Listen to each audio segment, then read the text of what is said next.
இன்றைக்கு நாங்க வந்து கடைசி கிளாஸ்ல வந்து கம்ப்யூட்டர் அப்படின்னு சொன்னா என்ன, ஐசிடிஎன்னு சொன்னா என்ன, கம்ப்யூட்டரோட பார்ட்ஸ் என்ன, கம்ப்யூட்டரோட டைப் என்ன அப்படின்னு சொல்லி லாஸ்ட் கிளாஸ்ல பார்த்தோம். இது அதே வகை தான். கம்ப்யூட்டர்ல நாங்க வந்து ரெண்டு வகை பார்த்தோம். ஹார்ட்வேர் சாஃப்ட்வேர்னு சொல்லி பார்த்தோம். அதுல சாஃப்ட்வேர்ல ஒரு வகையா காணப்படுறது தான் வந்து இந்த ஆப்பரேட்டிங் சிஸ்டம். அந்த ஆப்பரேட்டிங் சிஸ்டம் சொன்னா என்ன, இந்த ஆப்பரேட்டிங் சிஸ்டம் என்ன வேலை செய்யும் அப்படின்னு சொல்றத வந்து நாங்க பார்க்க போறோம். அந்த வகையில் நாங்கள் கம்ப்யூட்டரோட பார்ட்ஸ் அப்படின்னு சொல்லி ஹார்ட்வேர் சாஃப்ட்வேர் அப்படின்னு சொல்லி ரெண்டு வகை பார்த்தோம். அதில் ஹார்ட்வேர் வந்து மூணு வகையாக பிரியுதுன்னு சொல்லி பார்த்தோம். என்னது input device, output device, storage device அப்படின்னு சொல்லி மூணு வகையாக பிரியுறது பார்த்தோம். அதே மாதிரி வந்து என்ன செய்யுது அப்படின்னு சொன்னால் சாஃப்ட்வேர் வந்து ரெண்டு வகையாக வந்து பிரியுது. ஒன்று சிஸ்டம் சாஃப்ட்வேர், அடுத்து வந்து அப்ளிகேஷன் சாஃப்ட்வேர். அதில் வந்து அப்படின்னு சொல்லி என்ன அதெல்லாம் வந்து எங்களுக்கு இப்போ தேவையில்லை, அது டீப்பாக போனால் அது விளங்கும். அப்போ அதில் இப்போ சிஸ்டம் சாஃப்ட்வேர் ஒரு வகையாக காணப்படுற சிஸ்டம் சாஃப்ட்வேருக்கு ஒரு எக்ஸாம்பிள் தான் வந்து இந்த ஆப்பரேட்டிங் சிஸ்டம். அப்போ இந்த ஆப்பரேட்டிங் சிஸ்டம் அப்படின்னு சொன்னால் என்ன, இந்த ஆப்பரேட்டிங் சிஸ்டம் என்ன வேலை செய்யும் அப்படின்னு சொல்லி தான் நாங்கள் வந்து பார்க்க போகிறோம். இப்போ சிஸ்டம் சாஃப்ட்வேர் ஒரு வகையாக காணப்படுற ஆப்பரேட்டிங் சிஸ்டம் அப்படின்னு சொன்னால் என்னன்னு பார்த்தோம் அப்படின்னு சொன்னால், இந்த ஆப்பரேட்டிங் சிஸ்டம் வந்து என்ன செய்யும் அப்படின்னா ஹார்ட்வேரையும் சாஃப்ட்வேரையும் கண்ட்ரோல் பண்ணுறதும் மேனேஜ் பண்ணுறதை விட வேலை. இந்த ஆப்பரேட்டிங் சிஸ்டம் என்ன செய்யும், manage and control the hardware and the software.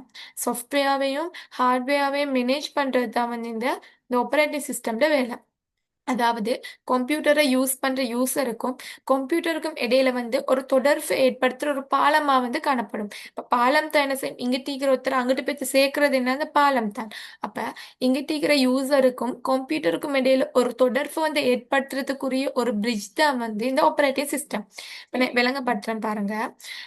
அதாவது வந்து இப்ப நான் கம்ப்யூட்டருக்கு வந்து ஒரு நாங்க பேசுற இந்த ஏபிசிடி அதெல்லாம் வந்து கம்ப்யூட்டருக்கு விளங்காது. கம்ப்யூட்டருக்குன்னு சொல்லி விளங்குறதுக்கான எழுத்து வந்து கம்ப்யூட்டருக்கு விளங்குற லாங்குவேஜ் நாங்கள் வந்து மெஷினரி லாங்குவேஜ், அதாவது பைனரி அப்படின்னு சொல்லி சொல்லுவோம். அதாவது 0 1, 0வும் 1ம் மட்டும்தான் வந்து கம்ப்யூட்டரால் விளங்கக்கூடிய ஒரு லாங்குவேஜாக வந்து காணப்படுது.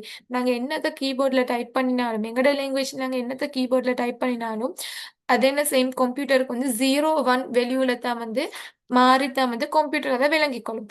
அப்படி இப்போ யூசர் கம்ப்யூட்டரை யூஸ் பண்ற ஒரு யூசர் வந்து அவங்களுக்கு விருப்பமான லாங்குவேஜ்ல, அதாவது அவங்களுக்கு விருப்பமான லெட்டர்ஸ்ல வந்து ஒரு விஷயத்த கம்ப்யூட்டருக்கு கொடுத்தா கம்ப்யூட்டர் என்ன செய்யும் அப்படின்றது மெஷினரி லாங்குவேஜ்க்கு, அதாவது 0 1 வேல்யூஸ்க்கு வந்து மாற்றிக்கொள்ளும். அப்படி மனுஷன் கொடுக்குற இந்த மனுஷன் ஹியூமன் லாங்குவேஜை வந்து மெஷினரி லாங்குவேஜ்க்கு மாற்றக்கூடிய வேலையை செய்யறதும் வந்து என்னது, இந்த ஆப்ரேட்டிங் சிஸ்டம். அந்த ஆப்ரேட்டிங் சிஸ்டம் என்ன செய்யும் அப்படின்னு சொன்னா என்ன செய்யும், ஹியூமன் லாங்குவேஜ் வந்து மெஷினரி லாங்குவேஜ்க்கு டிரான்ஸ்லேட் பண்ணி அது ஹார்ட்வேருக்கு அனுப்புகிற வேலையை வந்து இந்த ஆப்ரேட்டிங் சிஸ்டம் செய்யும். அதுக்கப்புறம் என்ன செய்யும், ஹார்ட்வேரோட வேலையெல்லாம் செஞ்ச பிறகு ஹார்ட்வேர்ல இருந்து ரிசல்ட்டை வந்து மனுஷன் விளங்கி கூடுற வகையில வந்து மனுஷனுக்கு ரிப்பீட்டும் அனுப்பும். இந்த வேலையை என்ன செய்யுது, ஆப்ரேட்டிங் சிஸ்டம் வந்து செய்யும். ஆப்ரேட்டிங் சிஸ்டம் என்ன செய்யும், மனுஷனுக்கு அதாவது கம்ப்யூட்டரை யூஸ் பண்ற யூசர் வந்து டைப் பண்ற விஷயத்தை வந்து, அதாவது அவனோட ஹியூமன் லாங்குவேஜ் இருக்கிற அந்த விஷயத்தை வந்து என்ன செய்யும் அப்படின்னு சொன்னா மெஷினரி லாங்குவேஜ்க்கு அனுப்பி அதை என்ன செய்யும் அப்படின்னு சொன்னா ஹார்ட்வேருக்கு அனுப்பும். அப்புறம் ஹார்ட்வேர் அது ப்ரொசஸ் எல்லாம் செஞ்சு ஹார்ட்வேர் தர ரிசல்ட்டை வந்து ஹியூமனுக்கு, அதாவது யூசருக்கு விளங்கி கொள்ற வகையில வந்து ரிப்பீட்டும் வந்து அதை வந்து கொடுக்குற வேலையை வந்து இந்த ஆப்ரேட்டிங் சிஸ்டம் தான் வந்து செய்யும். இந்த ஆப்ரேட்டிங் சிஸ்டம்க்கு உதாரணம் பார்த்தோம் அப்படின்னு சொன்னா மைக்ரோசாஃப்ட் விண்டோஸ், மெக் ஓஎஸ், லினக்ஸ், ஆண்ட்ராய்டு, அது உபுண்டு அப்படின்னு சொல்லி நிறைய வகையான இந்த ஆப்ரேட்டிங் சிஸ்டம் வந்து காணப்படுது. நாங்கள் வந்து இப்போ யூஸ் பண்ணுற ஆப்ரேட்டிங் சிஸ்டம் நாங்கள் வந்து விண்டோஸ் அப்படின்னு சொல்லி சொல்லுவோம். அதே மாதிரி ஆப்பிள் தெரிந்த ஆப்பிளில் வந்து மெக் ஓஎஸ் ஈக்கும். அதே மாதிரி ஆண்ட்ராய்டில் வந்து ஆண்ட்ராய்டு ஈக்கும், அது லினக்ஸ் அப்படின்னு சொல்லி நிறைய வகை வந்து ஆப்ரேட்டிங் சிஸ்டம் வந்து காணப்படுது. இப்போ இந்த ஆப்ரேட்டிங் சிஸ்டம்கான ஃபங்க்ஷன், ஆப்ரேட்டிங் சிஸ்டம் என்ன வேலையெல்லாம் செய்யும் அப்படின்னு சொல்லி பார்த்தா, ஒன்றாவது என்ன செய்யும், கம்ப்யூட்டர் இப்போ நாங்கள் வந்து என்ன ஓப்பன் பண்ணுறோம், அதாவது வந்து பவர் பட்டன் அமர்த்தி நாங்கள் கம்ப்யூட்டரை வந்து ஸ்டார்ட் பண்ணுறோம். அந்த கம்ப்யூட்டரை ஸ்டார்ட் பண்ணுற வேலையும் வந்து இந்த ஆப்ரேட்டிங் சிஸ்டம் தான் வந்து செய்யும். அதை எப்படி செய்யுது அப்படின்ற ப்ராசஸ் எல்லாம் வந்து டீப்பாக படிச்சா அது விளங்கும். அப்போ எங்களுக்கு தெரிஞ்சுக்கொண்டா சரி, என்னது இப்போ கம்ப்யூட்டர் நாங்கள் ஸ்டார்ட் பண்ணுறோண்டாலும் அது ஆப்ரேட்டிங் சிஸ்டம் மேலே தான். நாங்கள் பவர் பட்டன் அமர்த்தி கம்ப்யூட்டரை ஸ்டார்ட் பண்ணுறதும் என்னது, இந்த ஆப்ரேட்டிங் சிஸ்டம் மேலே தான். அதே மாதிரி வந்து என்னது ரெண்டாவது பார்த்தோம் அப்படின்னு சொன்னால் மேனேஜ் மேனேஜ் மெமரி அப்படின்னு சொன்னா கம்ப்யூட்டர்ல காணப்படுற மெமரிஸ் எல்லாத்தையும் வந்து மேனேஜ் பண்ற வேலையும் வந்து இந்த சாஃப்ட்வேர் தான் செய்யும். அதே மாதிரி வந்து ஹார்ட்வேர் டிவைசஸ் அதாவது மவுஸ், கீபோர்ட், ஸ்பீக்கர் இது எல்லாத்தையும் வந்து கண்ட்ரோல் பண்ற வேலையும் வந்து இந்த ஆப்ரேட்டிங் சிஸ்டம் தான் செய்யும். அதே மாதிரி அப்ளிகேஷன் சாஃப்ட்வேர் இப்போ நாங்கள் வந்து என்னது சாஃப்ட்வேர் ரெண்டு வகையாக பிரியும், சிஸ்டம் சாஃப்ட்வேர், அப்ளிகேஷன் சாஃப்ட்வேர்னு சொல்லி படித்தோம். அந்த அப்ளிகேஷன் சாஃப்ட்வேர்க்குள்ளே தான் database, MS Word, video games எல்லாமே வந்து வரும். அந்த அப்ளிகேஷன் சாஃப்ட்வேர் வீடியோ கேம்ஸை நாங்கள் ஆடுறோம் அப்படின்னு சொன்னால் அது ரன் பண்ணுறதுமே வந்து இந்த ஆப்ரேட்டிங் சிஸ்டமாக தான் வந்து காணப்பட்டது. அதே மாதிரி வந்து நாங்கள் இந்த கம்ப்யூட்டருக்குள்ளே இருக்கிற ஃபைல்ஸும் ஃபோல்டர்ஸையும் வந்து மேனேஜ் பண்ணுறதும் வந்து இந்த ஆப்ரேட்டிங் சிஸ்டம். இவ்வாறான வேலைகளை கம்ப்யூட்டரை ஸ்டார்ட் பண்ணுறதுலேருந்து அதை மெமரிஸை மேனேஜ் பண்ணுற, ஹார்ட்வேர் டிவைசஸ் வந்து கண்ட்ரோல் பண்ணுற, அப்ளிகேஷன் சாஃப்ட்வேர் வந்து ரன் பண்ணுறது, ஃபைல்ஸையும் ஃபோல்டர்ஸையும் வந்து மேனேஜ் பண்ணுறது, இது எல்லா வேலையும் வந்து இந்த ஆப்ரேட்டிங் சிஸ்டம் தான் வந்து செஞ்சு கொண்டிருக்குது. ஆப்ரேட்டிங் சிஸ்டம் என்ன அப்படின்னு சொல்லி உங்களுக்கு விளங்கிக்கும். அதுதான் வந்து இப்போதுக்கு அதாவது வந்து சர்டிஃபிகேட் லெவலில் வந்து ஆப்ரேட்டிங் சிஸ்டம் அப்படின்னு சொன்னா என்ன அப்படின்னு சொல்லி இன்ட்ரடக்ஷனை வந்து தெரிஞ்சு கொண்டா வந்து சரி.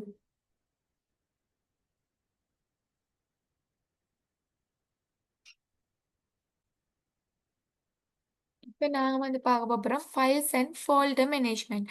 அதாவது வந்து பேசிக்காக வந்து ஒரு ஃபைல் ஒன்று எப்படி கிரியேட் பண்ணுற கம்ப்யூட்டரில் அப்படின்னு சொல்லி ஒவ்வொரு ஸ்டூடெண்ட்டுக்குமே வந்து தெரிஞ்சிக்க வேணும்.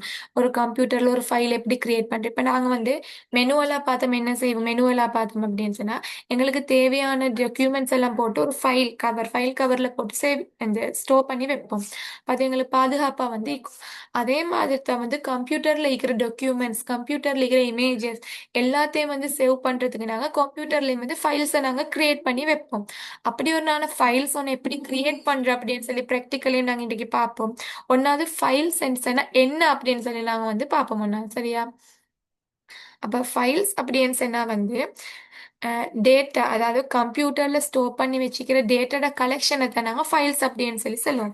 Collection of data stored in a computer. நாங்கள் கம்ப்யூட்டரில் நிறைய டேட்டாஸ் இமேஜஸ் ஆயிக்கட்டும், வீடியோஸ் ஆயிக்கட்டும், டாக்குமெண்ட்ஸ் ஆயிக்கட்டும், பிடிஎஃப் ஆயிக்கட்டும், அப்படி நாங்கள் வந்து கம்ப்யூட்டரில் ஸ்டோர் பண்ணி வச்சுக்கிற எல்லா டேட்டா அந்த கலெக்ஷனை தான் நாங்கள் ஃபைல்ஸ் அப்படின்னு சொல்லி சொல்கிறோம். இமேஜ், வீடியோ, டாக்குமெண்ட்ஸ் இது எல்லாத்தையும் நாங்கள் ஃபைலுக்கு தான் வந்து சேமித்து வைக்கிறேன். அப்போ கம்ப்யூட்டரில் காணப்படுற ஸ்டோர் பண்ணி வைக்கிற அனைத்து டேட்டா கலெக்ஷனையும் வந்து நாங்கள் ஃபைல்ஸ் அப்படின்னு சொல்லி சொல்லுவோம். இப்போ நாங்கள் வந்து ஃபைல்ஸுக்கு உதாரணம் பார்த்தா அதாவது ஃபைல்ஸுக்கு உதாரணம் ஃபைல்ஸுக்கு என்ன ஈக்கும், வீடியோஸ் ஈக்கும், பிக்சர்ஸ் ஈக்கும், டாக்குமெண்ட்ஸ் ஈக்கும், இதெல்லாம் வந்து ஃபைல்ஸ் உள்ளுக்கு வந்து ஈக்கும்.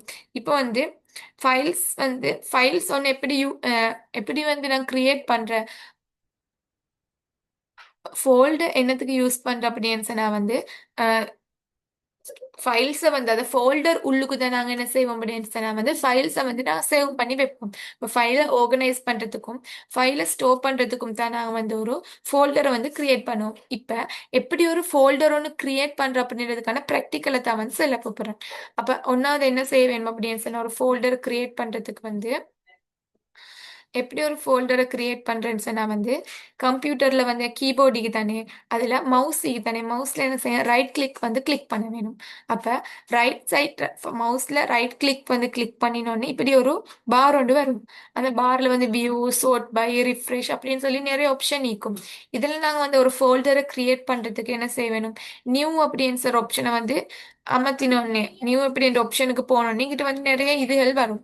அதில் நாங்கள் இப்போ ஃபோல்டர் ஒன்று கிரியேட் பண்ண வேணும். இப்போ ஃபோல்டருக்கு போய்த்து என்ன செய்ய வேணும், மவுஸை வந்து கிளிக் பண்ணினா இப்படி ஒரு ஃபோல்டர் ஒன்று வந்து ஈக்கும். அப்போ இப்படி ஒரு ஃபோல்டர் ஒன்று வந்து ஈக்கும். அப்போ இந்த ஃபோல்டருக்கு நாங்கள் பேர் வைக்க வேணும். அப்போ என்ன செய்யணும், இந்த நியூ ஃபோல்டர் தானே, அப்போ அது வந்து செலக்டாகவே இருக்குது. அது நாங்கள் பெக் ஸ்பேஸ் அமர்த்த வேணும். பெக் ஸ்பேஸ் அமர்த்தி எங்களுக்கு விருப்பமான ஒரு நேமை வந்து என்ன செய்ய வேணும், வைக்க வேணும். இப்போ நான் வந்து ஒரு நேம் ஒன்று வைக்கிறேன், என்னது சயின்ஸ் சயின்ஸ் ப்ரொஜெக்ட் தான் வந்து என்ன இதோட பேர். அப்புறம் நாங்கள் என்ன செய்வோம், கிரியேட் பண்ணியாச்சு. இப்போ இதோட பேர் சயின்ஸ் ப்ரொஜெக்ட். அதாவது இந்த ஃபோல்டருக்கு வந்து சயின்ஸ் ப்ரொஜெக்ட் பேர் வைக்க வேணும் அப்படின்னு சொன்னால் என்டர் அமர்த்தினோடனே என்ன செய்யும், இப்படி ஒரு ஃபோல்டர் வந்து கிரியேட் ஆயிடும். இப்போ ரிப்பீட்டும் செல்ற எப்படி கிரியேட் பண்ணுறது ஃபோல்டர் எப்படி கிரியேட் பண்ற, கம்ப்யூட்டர்ல வந்து மவுஸ்ல இந்த ரைட் கிளிக் பண்ணினா எனக்கு நியூ அப்படின்னு சொல்லி ஒரு ஆப்ஷன் வரும். நியூக்கு போனா வந்து என்ன செய்யும், இப்படி ஃபோல்டர்னு சொல்லி காட்டும். அந்த ஃபோல்டர் என்ன செய்யணும், ஃபோல்டர் வந்து மவுஸ்ல கிளிக் பண்ண வேணும். கிளிக் பண்ணி இப்படி ஒரு ஒரு புதிய ஒரு ஃபோல்டர் ஒன்று கிளிக் ஆகி இந்த நியூ ஃபோல்டர் அப்படின்னு சொல்லி போட்டிக்கிற செலக்ட் ஆகி வரும். அப்போ நாங்கள் என்ன செய்வோம், கீபோர்டில் பேக் ஸ்பேஸை கிளிக் பண்ணிட்டு எங்களுக்கு விருப்பமான பேரை வந்து என்ன செய்யும், இந்த ஃபோல்டருக்கு வந்து வைக்க வேணும். வச்சுட்டு என்ன செய்ய வேணும், என்டர் அமர்த்தினோடனே இப்படி ஒரு ஃபோல்டர் ஒன்றும் கிரியேட் ஆகிரும். இப்போ நாங்கள் என்ன செய்வோம் அப்படின்னு சொன்னால், எங்களுக்கு இந்த சயின்ஸ் ப்ரொஜெக்ட் அப்படின்னு சொல்லி பேர் வேணாம், வேறொரு பேருக்கு இந்த ஃபோல்டருக்கு நாங்கள் வைக்க வேணும் அப்படின்னு சொன்னால் வந்து ரீநேம் பண்ணுறது. அதாவது இந்த நேம் வேணும், இன்னொரு நேம் தான் நாங்கள் வைக்க வேணும் அப்படின்னு சொன்னால் என்ன செய்ய வேணும், ரிப்பீட்டும் வந்து எங்களோட மவுஸில் வந்து ரைட் கிளிக் பண்ண வேணும். மவுஸ்ல என்ன செய்யும், ஃபோல்டர் கிட்ட வந்து கர்சரை வச்சு ரைட் கிளிக் பண்ணி தேக்கி தேக்கி இப்படி ஏன்னு போட்டிக்கு தானே அதுதான் வந்து ரீநேம் அப்படின்றதுக்கான இது என்னது, ரீநேம் பண்றதுக்கான அந்த மார்க் தான் வந்து இந்த ஏன்னு போட்டிக்குது. அப்போ இந்த ஏ போட்டோன்னு என்ன செய்யும் அப்படின்றா ரிப்பீட்டும் வந்து செலக்ட் ஆயிடும். அப்போ எங்களுக்கு இந்த நேம் தேவையில்லை தானே. அப்புறம் என்ன செய்யும், ரிப்பீட்டும் பெக் ஸ்பேஸை கிளிக் பண்ண வேணும். பெக் ஸ்பேஸை கிளிக் பண்ணி இப்போ எங்களுக்கு தேவையான பேரை வந்து வைக்க வேணும். என்ன பேர் தேவையான பேர், பயோலஜி, பயோ பயாலஜி எனது ப்ராஜெக்ட். இப்போ இதுதான் வந்து நாங்கள் வச்சுக்கிற பேர். இப்போ என்ன செய்யும், இந்த பயாலஜின்னு வச்சாச்சு. என்டரை கிளிக் பண்ணி புதிய நேம் ஒன்று எங்களுக்கு வந்து என்ன செய்யலும், வச்சுக்கொள்ள இயலும். சரியா? இப்படித்தான் என்ன செய்கிற ஒரு ஃபைலை வந்து ரீநேம் பண்ணுறேன். இப்போ இங்கே கேட்குற ஃபைலை வந்து நாங்கள் வந்து இன்னொரு இடத்துல வந்து பேஸ்ட் பண்ண வேணும். காப்பி பண்ணி பேஸ்ட் பண்ண வேணும். என்ன செய்கிறேன் அப்படின்னு சொன்னால், மறுபடியும் ரைட் கிளிக் பண்ண வேணும். ரைட் கிளிக் பண்ணி எனக்கு காப்பி அப்படின்னு சொல்கிற ஆப்ஷன் வந்து என்ன செய்யுது, காணப்படுது. இந்த ஆப்ஷனை வந்து நாங்கள் கிளிக் பண்ணி காப்பி ஆகிரும். காப்பி ஆகிட்டு என்ன செய்ய, இன்னொரு இடத்துல வந்து நாங்கள் பேஸ்ட் பண்ண வேணும். ஒரு கர்சரை வச்சு ஒரு ரைட் கிளிக் பண்ணால் இந்த பேஸ்ட் அப்படின்ற ஆப்ஷன் வந்து இங்கே முன்னுக்கே நிற்கும். அப்புறம் அதை வந்து இப்போ நான் கிளிக் பண்ண என்ன செய்யும், இந்த எனக்கு வந்து இந்த பயாலஜி அப்படின்ற பயாலஜி ப்ரொஜெக்ட் அப்படின்னு சொல்கிற ஃபோல்டர் வந்து இன்னொரு காப்பி வந்து வந்துட்டு அப்போ 2 காப்பி வந்து எங்களுக்கு ஈக்கும். இன்னொரு விஷயம் பார்த்தோம் அப்படின்னா, இதை காப்பி பண்ணுறதுக்கும் பேஸ்ட் பண்ணுறதுக்கும் அப்படின்னு சொல்லி ஈஸி மெத்தடாக வந்து கீபோர்டை யூஸ் பண்ணி நாங்கள் காப்பி பண்ணுறதுக்கும் பேஸ்ட் பண்ணுறதுக்கும் அப்படின்னு சொல்லி எனது கீஸ் ஈக்குது. நாங்கள் காப்பி பண்ண வேணும். பயாலஜி ப்ராஜெக்ட் இன்னொரு காப்பி எடுக்க வேணும்னு சொன்னால் ரிப்பீட்டும் இந்த ஃபோல்டரில் வச்சு கர்சரை வச்சு ரைட் கிளிக் பண்ணி என்ன செய்ய வேணும், கண்ட்ரோல் கீபோர்டில் வந்து கண்ட்ரோலோட சேர்த்து கண்ட்ரோல் அமர்த்தி கொண்டே வந்து சியை கிளிக் பண்ண வேணும். அப்போ என்ன செய்யும், இந்த பயாலஜி ப்ரொஜெக்ட் வந்து காப்பி ஆகிட்டு இப்போ நாங்கள் அதை வந்து பேஸ்ட் பண்ண வேணும். பேஸ்ட் பண்ணுறதுக்கு என்ன செய்யும், ரிப்பீட்டும் கண்ட்ரோலை கிளிக் பண்ணி வியை கிளிக் பண்ண என்ன செய்யும், இன்னொரு இடத்துல வந்து இது பேஸ்ட் ஆயிரும். அப்படி நாங்கள் காப்பி பண்ணுறதுக்கான ஷார்ட் கீ வந்து Ctrl+C, பேஸ்ட் பண்ணுறதுக்கான ஷார்ட் கீ வந்து Ctrl+V. இப்போ எங்களுக்கு இந்த ப்ரொஜெக்ட் இந்த ஃபோல்டர் எங்களுக்கு தேவையில்லை.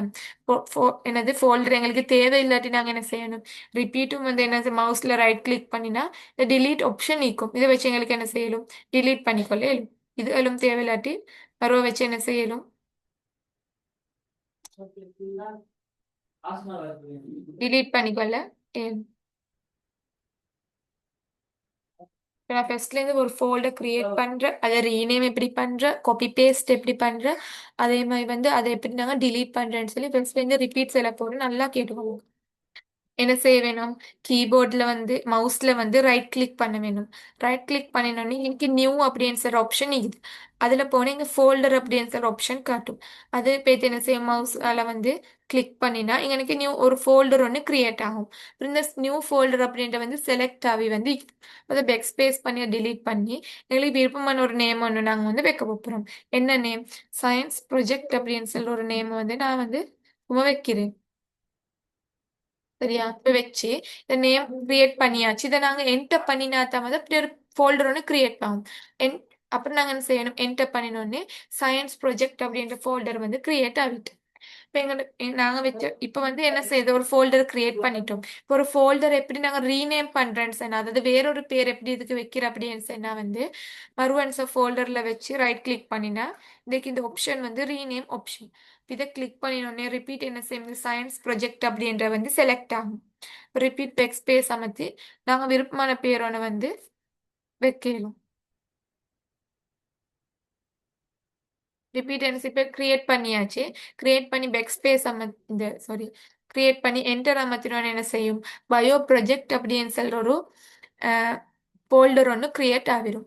இப்போ நாங்கள் இப்படி ஒரு இன்னொரு எங்களுக்கு இதில் இன்னொரு காப்பி வேணும், இந்த பயோ ப்ரொஜெக்ட் அப்படின்றதுல வந்து இன்னொரு காப்பி வேணும்னு என்ன செய்ய வேணும், மறுவ வந்து மவுஸில் ரைட் கிளிக் பண்ணி Ctrl+C, சி அமர்த்தினோன்னு என்ன செய்யும், காப்பி ஆகிட்டு நாங்கள் பேஸ்ட் பண்ணுறதுக்கு என்ன செய்யும், ரிப்பீட் Ctrl+V, அமுத்தின என்ன செய்யும் இன்றைக்கு இந்த பயோ ப்ரொஜெக்ட் அப்படின்றதுல இன்னொரு காப்பி வந்து எங்களுக்கு வந்துட்டு அப்ப இது டிலீட் ஆகினாலும் இதோட காப்பி வந்து எங்களுக்கு சேஃபா இருக்கும். அதுக்காகத்தான் நாங்க காப்பீஸ் எடுத்து வைக்கிறோம்.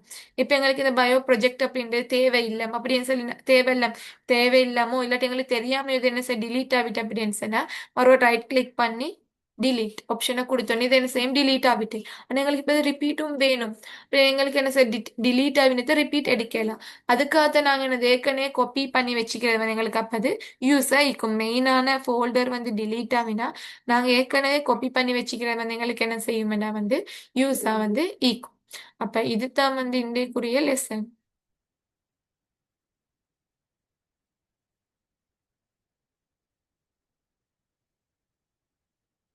ஃபர்ஸ்ட் யூனிட் முடிஞ்சு அடுத்து வந்து நாங்கள் செகண்ட் யூனிட் வந்து நாங்கள் வந்து வேர்ட் படிப்போம். மைக்ரோசாஃப்ட் வேர்ட் அப்படின்னு சொன்ன என்ன, அழிக்கிற டூல்ஸ் என்ன, வேர்ட் எப்படி யூஸ் பண்ணுறோம் அப்படி அது வந்து ஃபுல்லாகவே ப்ராக்டிக்கலாக தான் வந்து போகும். அது நாங்கள் வந்து நெக்ஸ்ட் ரெக்கார்டிங்கில் வந்து பார்ப்போம்.